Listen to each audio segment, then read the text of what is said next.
김병기 더불어민주당 원내대표가 각종 의혹들에 대해 사과하며 사퇴했습니다. 이에 대해 국민의힘은 의원직도 내려놓으라고 목소리를 높이고 있는데요. 한편 이해운 기획예산처 장관 후보자가 비상계엄 옹호 발언과 관련해 사과했습니다. 관련 내용 포함한 정치권 이슈들 이지은 더불어민주당 대변인, 이준우 국민의힘 미디어 대변인 두 분과 자세한 이야기 나눠보도록 하겠습니다. 어서 오십시오. 안녕하세요. 네, 김병기 원내대표 오늘 사퇴를 했습니다. 지난 6월 선출된 원내대표 6개월 만에 집권여당 원내대표직을 내려놓게 됐는데요.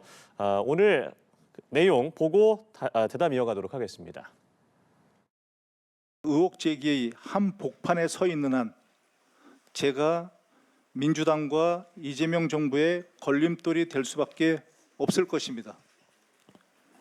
하여 저는 오늘 민주당 원내대표직에서 물러납니다. 책임을 회피하고 덜어내는 것이 아니라 시시비비를 가린 후 더 큰 책임을 감당하겠다는 의지입니다. 네, 이제 김병기 전 원내대표가 됐습니다. 사실 입장 표명을 하기 전날까지도 사퇴를 하는 것이냐라는 여러 가지 얘기들이 나왔습니다만 전격적으로 사퇴를 발표하게 됐는데 오늘 내용 좀 어떻게 보셨어요? 아무래도 원내대표로서 할 일이 굉장히 많은데 연일 계속되는 의혹의 한가운데 있어야 된다는 것이 굉장히 부담스러웠을 것 같습니다. 네. 개인적으로도 참 힘든 상황이었을 텐데 어쨌든 당을 위해서 용단을 내려준 것에 대해서는 감사하게 생각을 하고요. 사실 김병기 전 원내대표 개인적으로는 억울한 부분도 좀 많을 거라고 생각을 합니다.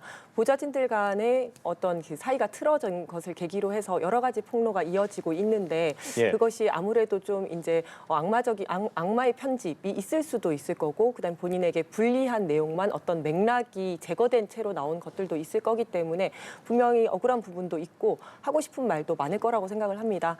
하지만 누가 폭로를 했든 어쨌든 그 상황에서 그런 일이 있었던 건 사실 아니냐라는 당원들과 국민들의 여론에 이제 깊이 받아들이고 겸허하게 받아들인 결과라고 생각을 합니다. 예. 일단 뭐 국민의힘에서는 이 의원직 사퇴까지도 가야 한다. 사실 그 전날에 나왔던 이 강선우 의원의 뇌물수수 의혹과 관련돼 있지 않느냐라는 보도가 나오면서 마음을 바꿨다라는 얘기도 나오고 있거든요. 이 부분은 좀 어떻게 보세요? 그렇습니다. 대통령실에서 흘러나온 얘기에 따르면 어제까지만 하더라도 계속 유임되지 않겠느냐 그런 기류가 많았다고 합니다. 왜냐하면 지금 정청래 당 대표와 함께 대통령실의 명청 갈등 구도 속에 있는 거거든요. 이 상황에서 김병기 원내대표가 사실상 친명으로 속했기 때문에 역할이 상당히 중요했을 겁니다. 그렇기 때문에 어지간하면 원내대표 자리를 지키도록 하고 싶었을 겁니다. 하지만 계속 추가적으로 나오는 의혹들이 너무 심각한 수준이었다. 더군다나 마지막에는요. 1억이라는 큰 돈이 공천 헌금으로 오갔다. 거기에 김병기 원내대표가 개입되어 있다까지 얘기까지 나왔고 지금까지 나온 이제 보좌진에 의해서 보좌진에 의해서 폭로된 의혹물도 10가지가 넘습니다. 여기에다가 추가적인 폭로도 이어질 수 있다는 그런 불안감이 아마 왔을 겁니다. 네. 그것 때문에 마지못해서 원내대표를 뒤늦게나마라도 좀 사퇴할 수밖에 없었던 거 아닌가 싶은 생각이 듭니다. 예. 문제가 됐던 이 내용들 지난 2022년 지방선거 공천관리위원회 간사였던 당시 김병기 원내대표 그리고 강선우 의원이 당시 공천관리위원회 위원이었기 때문에 당시 이제 시의원에 대해서 1억 원을 수수했다라는 의혹들입니다. 이게 녹취가 공개되면서 파장이 더 커질 우려가 있는 사항인데 정청래 민주당 대표는 윤리감찰단 진상조사를 강선우 의원에 대해서 지시를 했습니다만 김병기 전 원내대표에 대해서 선을 그었단 말이죠. 그러니까 당시 사실을 알고도 묵인했고 결국에는 이 공천이 되어서 당선이 된 것인데 이 부분은 좀 어떻게 보고 계세요? 이제 김 원내대표에 대해서는 윤리감찰을 따로 지시를 하지 않았고 강선우 의원에 대해서만 윤리감찰을 지시를 했는데요. 일단 당의 입장에서는 이 두 가지 사례가 조금 다를 수가 있습니다. 그리고 이 입장은 언제든지 또 바뀔 수도 있다라는 것을 먼저 전제를 하고 말씀을 드리겠습니다. 사실은 이제 당에서는 과거에 있었던 갑질이 지금 와서 폭로되었다는 이유만으로 전부 다 이렇게 윤리감찰을 지시한다든지 하지는 않았고요. 사실은 김병기 원내대표, 전 원내대표 같은 경우에는 개인적인 의혹들이고 이 의혹들에 대해서 김병기 전 원내대표가 스스로 이제 사퇴하겠다라고 이야기를 한 상태이고요. 또한 이제 법적인 문제에 대해서는 고소고발이 되어 있는 상태입니다. 그래서 그런 부분에 대해서는 본인이 수사에 성실히 임함으로써 만약에 억울하다면 결백을 밝힐 수 있는 거고 그렇기 그렇기 때문에 여기에 대해서는 별도로 당내의 어떤 윤리 감찰을 지시하지는 않았던 것 같습니다. 반면에 강선우 의원의 경우에는 공천 과정에서의 문제이기 때문에 네. 이건 당과도 관련이 있는 부분이고 적어도 사실관계가 어떻게 되었는지는 당에서 확인을 해야 되는 부분이기 때문에 여기에 대해서는 윤리 감찰을 지시했다라고 생각이 됩니다. 아까 앵커님께서 간단하게 이제 말씀을 해주셨는데 이게 이제 그 시의원 지역 보좌관이 강선우 의원의 지역 보좌관이 시의원으로부터 1억을 받아놨는데 그거를 알고 강선우 의원이 이제 공간이 간사였던 김병기 의원에게 이걸 이야기를 했고 그다음에 네. 바로 반환을 했다라고 강선우 의원은 주장을 하고 있습니다.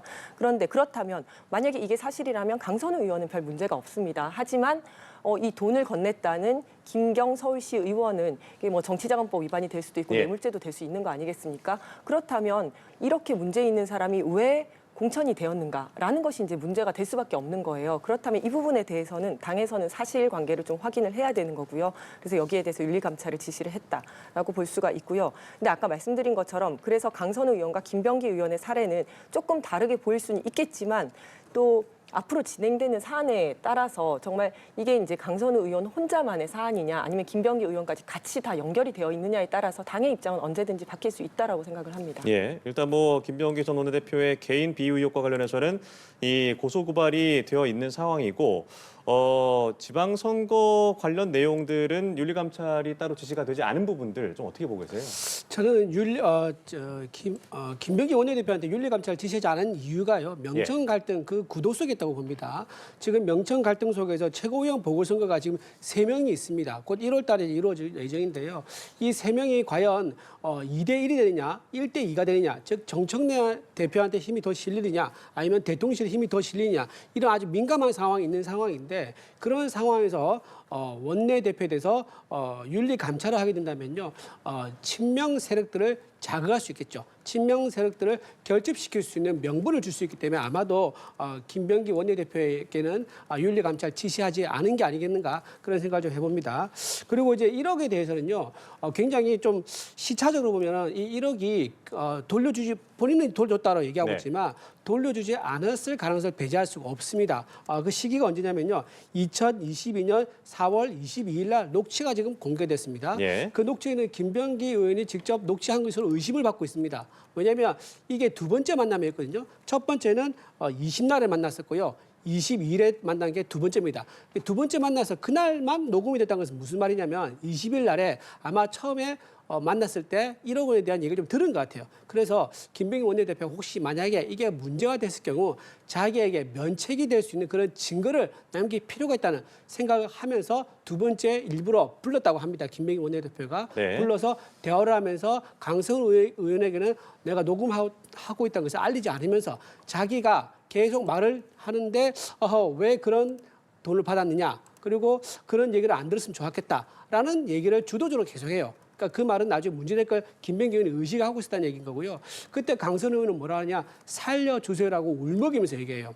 그러니까 즉 다시 말하면 20일 날 처음 얘기했다는 것은 19일 전후로 해서 아마 1억을 수수했지 않았겠는가 싶은 네. 생각이 들고요. 22일 날 그 녹취에 대화가 나왔는데 그러면 돌려주라 얘기를 서로 하고 헤어졌다고 합니다. 그 녹취에 따르면. 그런데 이상하게도 23일 날 바로 그 다음 날입니다. 그 다음 날 1억을 줬다는 시의원이 단수 공천을 받습니다. 원래 경쟁자가 3명이었는데 2명이 컷오프되고 그 1억을 준 사람이 단수 공천 받거든요. 그러면 1억이 과연 반환됐을까요?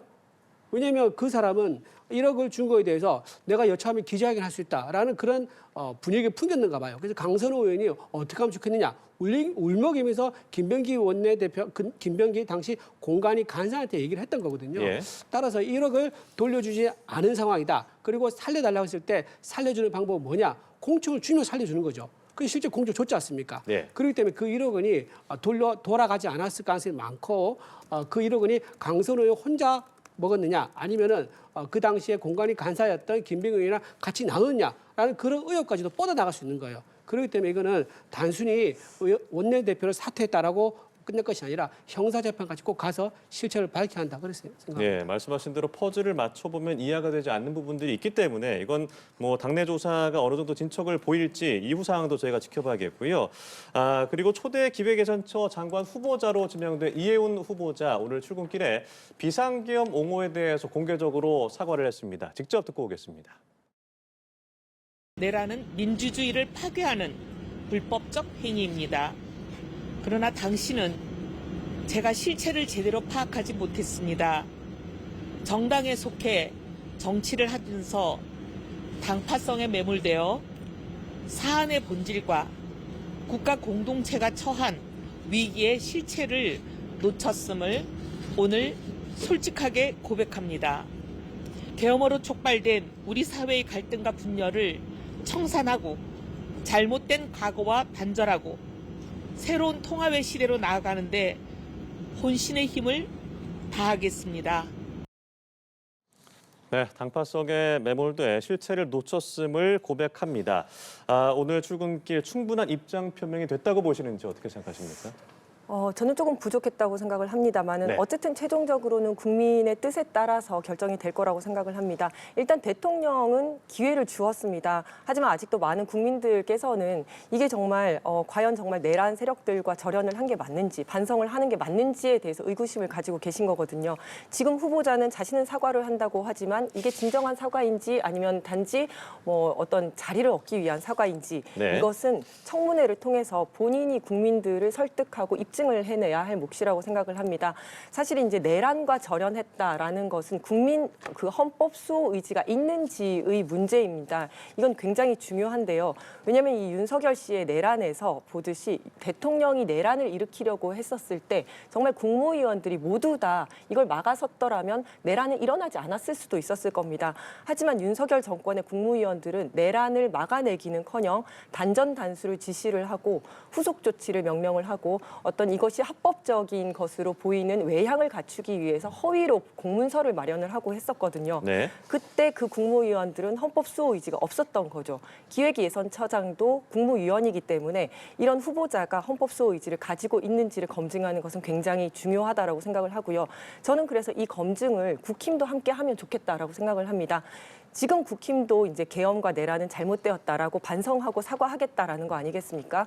그러니까 국힘도 함께 청문회에서 이해운 후보자가 정말 내란과 결별할 의지가 있는지 그리고 윤호개인은 잘못됐다고 생각을 하는지 이런 것들을 함께 검증하면 좋겠습니다. 예, 말씀하신 대로 인사청문회에서 민주당은 자리를 얻기 위한 사과였는지를 위주로 검증을 할 것으로 보이고 일단 국민의힘은 좀 벼르고 있는 상황이죠. 그리고 장동혁 대표가 어떤 뭐 정보들을 뭐 취합해라라는 뭐 지시를 내렸다라는 얘기도 있고요. 어떻게 보십니까? 장동혁 대표가 정보를 취합해라 지시를 하시는 건 아닌데 제보가 많이 들어오고 있다는 정도는 이제 얘기가 예. 들리는 것 같습니다. 지금 이제 김병기 원내대표도 마찬가지고 강성우 전 여가부 장관 후보자도 마찬가지였었는데요. 그때 주요 테마가 갑질입니다. 예전에는 부동산 투기라든가 부동산 그 주민등록법 위반이라든가 이런 것들이 인사검증의 주요 키워드였었는데요. 요즘에는 사회 수준이 많이 높아졌습니다. 직장 생활할 때 도덕적이고 윤리적이었느냐 이런 걸 많이 봅니다. 그래서 갑질했느냐 안 했느냐 이것도 많이 보고 있는데 이해운 이제 전 의원 같은 경우는 국민의힘에서 3선이나 보수 정당에서 3선이나 했던 의원이기 때문에 상당히 오랜 기간 동안 인연이 있고 많은 스토리와 이야기가 지금 축적돼 있다고 합니다. 그래서 네. 그 이해운 의원실을 스쳐간 또는 이제 의원실에서 근무했던 보좌 직원들도 많이 있고요.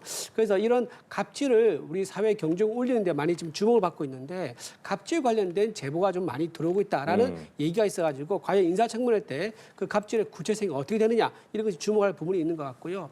또 본인이 과거에 한미 FTA 관련돼 가지고 문서를 이제 몰래 빼돌려가지고 한번 논란이 된 적이 있었습니다. 그런 부분도 소환이 될 것 같고요. 정치자금법 뇌물 혐의로 또 기소가 된 적이 있었거든요.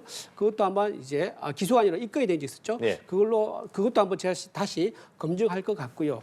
그 다음에 이제 무엇보다도 이재명 이제 대통령과 함께 과거에 기본소득 관련해서 토론에 나간 적이 있습니다. 그 토론회에서 뭐라고 얘기했냐면 기본소득은 포퓰리즘이라고 굉장히 면전에 대고 비판을 했었습니다. 네. 그리고 또 이번에 탄핵되고 나서 윤석열 전 대통령이 탄핵되고 나자 연단에 올라가서 마이크 잡으면서 윤석열 정부에서 국무위원들 30번을 탄핵시킨 그 민주당이야말로 내란 세력 아니냐라고 아주 강경하게 비판한 적도 있거든요. 이런 부분들이 도대체 어떻게 하루아침에 뒤집을 수 있느냐 이런 부분이 검증이 될 건데 아마도 지금 어제 인터뷰할 때 들어보니까는 본인은 가족도 모르게 아주 조용하게 아주 비밀리에 인사검증을 했다라고 얘기해요. 근데 그게 사실 거짓말일 가능성이 높죠. 왜냐하면 인사검증을 할 때는요. 배우자한테 본인 신원조회하는 거 다 서명을 받습니다. 자식도 마찬가지예요. 은행 계좌라든가 부동산 소유라든가 또는 다닌 직장 또는 졸업한 학교라든가 이런 거 조회를 할 때 가족 전체가 동의를 해야지만 인사검증을 할 수 있는 거거든요. 그거 없이 어떻게 인사검증을 통과할 수 있었습니까? 그러니까 적어도 한 달 이전부터 가족과 함께 똘똘 뭉쳐가지고 몰래 입을 다물면서 국민의힘 당협위원장을 맡으면서 당무를 보면서 실제로는 이재명 정권의 내각의 입각을 준비했다는 이런 이중성 때문에 많은 국민의 충격이 빠졌습니다. 그것을 충분히 소명할 수 있는 자격이 되는지 아마 아주 날카로운 검증이 예상된다고 볼 수 있습니다. 예, 말씀하신 대로 심층적인 검증이 이루어지지 않을까라고 예상이 되는데요. 한편 이재명 대통령 국무회의에서 통합을 강조했습니다. 이해운 장관 후보자 지명에 대해서 우리가 가진 원리와 원칙, 가치가 훼손되지 않는 범위에서 인재도 운동장도 넓게 쓰자는 차원이다라고 설명을 했는데 인사 기조대에서 진정성을 좀 호소한 것으로 보입니다. 어떻게 보셨어요? 네, 대통령은 어떤 특정 세력 그러니까 이재명 대통령을 뽑은 사람들만의 대통령이 아니라 우리 국민 모두의 대통령 아니겠습니까? 보수 쪽에서도 우리 사람을 뺏어갔다가 아니라 우리의 생각을 대변하는 사람도 기용을 하는구나. 이제 우리 보수를 대변하는 정책도 나오겠구나. 이렇게 생각을 해주시면 좋을 것 같고요. 지금까지 국힘에서는 민주당 인사를 기용을 하면 코드 인사라고 하고 지금 이제 국힘 인사를 기용을 하면 뭐 배신이다, 사람을 뺏어갔다 이렇게 이야기를 하는데 그러면 누구를 쓸 수 있겠습니까? 더 나은 대한민국 더 유능하고 더 통합된 대한민국을 위해서 이제 하는 인사 철학이자 실천이라고 생각을 해주시면 좋을 것 같습니다. 네, 일단 뭐 파란색 중심의 무지개를 만들 수는 없는 거 아니냐라는 내용들. 일단 국민의힘에서는 사실 당내 상황을 좀 돌아보는 계기가 됐다라는 얘기도 있어요. 어떻게 좀 바라보고 계세요? 민주당은 이제 그렇게 주장하고 싶죠. 우리가 이렇게 제안했을 때 오는 사람이 있으니까 그걸 이용해가지고 내가 제안하는데 오니까 너네가 반대하는 거 아니냐라고 이제 오히려 공격의 빌미로 삼는 거 있는데 삼을 수 있는데 그건 사실 말이 되지 않죠. 과거에 박영선 의원이 2014년에 원내대표를 한 적이 있습니다. 네. 그때 5개월 만에 원내대표를 사퇴하거든요. 그 이유 중 하나가 뭐냐면은 비대위원장으로 누구를 데려오려고 그랬었냐면 새누리당 출신인 이상돈 중앙대 교수를 비대위원장으로 데려오려고 했었어요. 그때 박영선 의원이 주도적이었었는데 거기에 대해서 원내에서 반발이 있었던 거예요. 그래서 그런 여러 가지 이유가 쌓여가지고 사퇴를 한 적이 있었거든요. 그러니까 민주당에서는 오히려 폭넓게 운동장 쓰자 하면서 외부 인사를 데려오려고 했었는데 자기들은 절대 받지 않으면서 그때 당시 원내대표까지 사퇴시키지 않습니까? 근데 이번에는 거꾸로 자기들이 밖에서 데리고 오는데 그거 보고 야 밖에서 데려오는 때 너네가 그 사람이 여기 올 수 있도록 그런 분위기 만든 너네가 잘못한 거 아니야라고 거꾸로 얘기한 것은 정말 후한무치다라고 저는 말씀을 드리고요. 저는 이런 생각합니다. 이재명 대통령이 지금 정권을 가지고 있거든요. 인사권이 있고 이제 예산 집행권이 있습니다. 얼마나 많은 권한이 있습니까? 찾아보면 엄청나게 많은 인재가 있을 거예요. 그런데도 자기 주변에서 인재를 데리고 오지 못했다? 제가 생각하기에는 이재명 대통령이 말했던 준비된 대통령이라는 그 구호가 사실은 허언이다라고 생각합니다. 인재풀이 없기 때문에 우리 국민의힘 쪽에서 있는 사람이라도 빼서 인재를 쓰려는 게 아닌가 싶은 생각이 들고요. 또 국민의힘 입장에서는 이런 일이 계속 일어나면 안 되겠죠. 왜냐하면 제2의 제3의 이해운 같은 그런 일이 생긴다 그러면 당의 위원장들이나 현역 의원들이 전부 다 어떻게 우리가 신뢰를 하면서 당무를 볼 수 있습니까? 왜냐하면 여기서 하는 모든 일이 실시간으로 다 민주당에 넘어갈 수 있다는 그런 불안감이 있지 않습니까? 그러니까 당의 불안감을 만들어서 먼지를 일으켜가지고 우리 국민의힘 결속을 깨트리는 거 아니겠느냐. 즉 내년 지방선거를 의식해가지고 전열을 흐트리려는 그런 목적으로 아주 정략적 그런 목적으로 이런 인사를 한 게 아니겠는가 생각합니다. 예, 정파적 목적의 인사다. 그리고 주변에 인재가 없었기 때문에 데려올 수밖에 없었다라는 말씀에 좀 반박을 들어봐야 될 것 같은데. 아니 그러면 방금 이제 인재가 없었기 때문에 국힘에서 인재를 데리고 갔다라고 하는 거는 이 이해운 당협위원장이 인재라는 거에 대해서는 인정을 하시는 건가요? 능력이 있다는 거에 대해서는 인정을 하시는 거네요. 제가 답변 드릴까요? 아니 그럼 제가 조금만 더 말씀드릴게요. 그런 인재가 왜 자신의 당에 있지 않고 다른 당으로 가는지를 먼저 한번 자신을 되돌아봐야 된다고 생각을 하고요. 또 아까 뭐라고 말씀하셨죠? 주변에는 인재가 없냐고. 물론 민주당에도 굉장히 많은 인재들이 있습니다. 하지만 아까 말씀드린 것처럼 정말 통합과 유능한 정부를 만들기 위해서 실용과 통합의 인사를 실천을 하는 거죠. 주변에 있는 인재들은 그대로 있습니다. 하지만 우리와 조금 다른 생각을 하는 조금 더 보수적인 사람들을 대표할 수 있는, 대신할 수 있는 그런 정책을 만들어낼 수 있는 인재를 데리고 온 거죠. 조금 더 운동장을 크게 쓰는 거고 그릇이 더 넓어졌다고 생각을 하시면 될 것 같습니다. 자, 우리나라는요 대통령제 국가입니다. 그래서 예. 대통령제 국가에서는요 정당이 정권을 창출하기 위해서 최선을 다합니다. 우리나라는 영국처럼 내각제가 아니에요. 내각제라 하면 이렇게 서로 각 정당에서 데리고 와서 내각에 앉힐 수가 있습니다. 그건 서로 협의에 따라서 하는 거죠. 근데 우리는 대통령제 국가인데 마치 내각제인 것처럼 혼자 그렇게 언제든지 나는 사람 데리고 올 수 있다. 상대 정당에서. 그렇게 하는 정치는 지금 이재명 정권이 처음이라는 말씀을 좀 드린 거고요. 그렇게 따진다면 우리나라가 그럼 정당 생활을 왜 합니까? 정당이 존재할 이유가 없는 거죠. 각자 정당 생활 없이 개인기로 정치 활동하다가 대통령 나오면 그 사람 잘 보여가지고 가면 되는 겁니다. 정당이라는 결사체는요, 전부 다 같은 가치관과 같은 방향의 사람의 뜻을 모아가지고 정권을 창출해서 국정을 운영하자 그런 목적으로 운영되고 있는 겁니다. 그런데 예. 정당 정치의 원리, 핵심을 전혀 이해하지 못하는 그런 발언을 하시고 돼서 좀 제가 유감이라 말씀드립니다. 예, 짧게 드리겠습니다. 네, 그렇다면 처음 들어간 정당에서 죽을 때까지 있어야 된다는 말이잖아요. 그렇지 않죠. 자신의 생각과 철학이 다르다고 생각하면 당을 옮길 수도 있는 거고 새로 당을 만들 수도 있는 거 아니겠습니까? 지금 말씀하신 거는 한 번 들어간 정당에서 끝까지 있어라. 그러지 않으면 너는 이 정당의 가치와 뭐 존재 이유를 모르는 거다. 이렇게 답변하신 것 같아가지고 좀 지금 상황과는 맞지 않는 것 같습니다. 제가 이제 말씀드릴게요. 예, 짧게 드리겠습니다. 네, 시간이 정당 부족해서요. 당연히 옮길 수 있죠. 지금 그 서로 왔다 갔다 하는 정치인들 많이 있지 않습니까? 많이는 아니지만 어쨌든 있지 않습니까? 저는 그 말씀 드린 거 아니고요. 정권을 잡았을 때 내각을 구성한 것을 말씀드리는 겁니다. 과거에 김부겸 의원이 어떻게 했는지 아세요?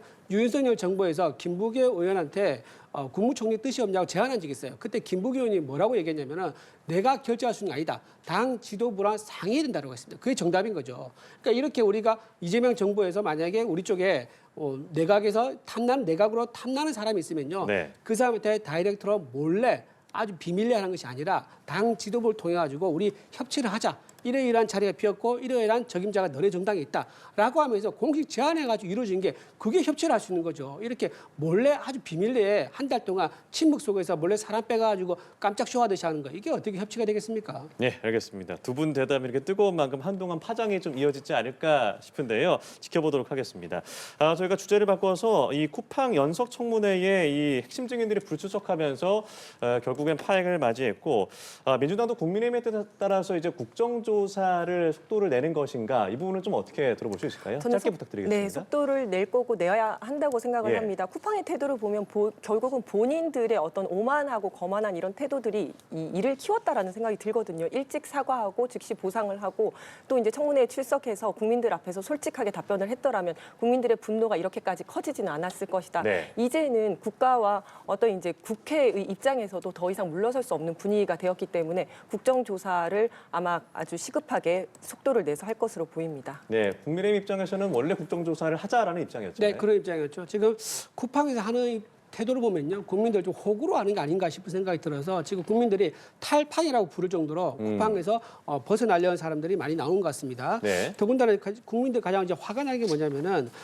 국회 불출석 통보를 했습니다. 하고 그 다음 날 5만 원권 상당의 구매 이용권을 주겠다고 한 거예요. 그런데 이거 굉장히 좀 국민들을 좀 조롱하는 거죠. 왜냐하면 국민들이 원하는 것은 국회에 출석해가지고 본인이 친 사고에 대해서 진정 있게 사과하고 제대로 수습하는 것을 원한 건데 네. 출석하지도 않고 5만 원 줄 테니까 알아서 해라.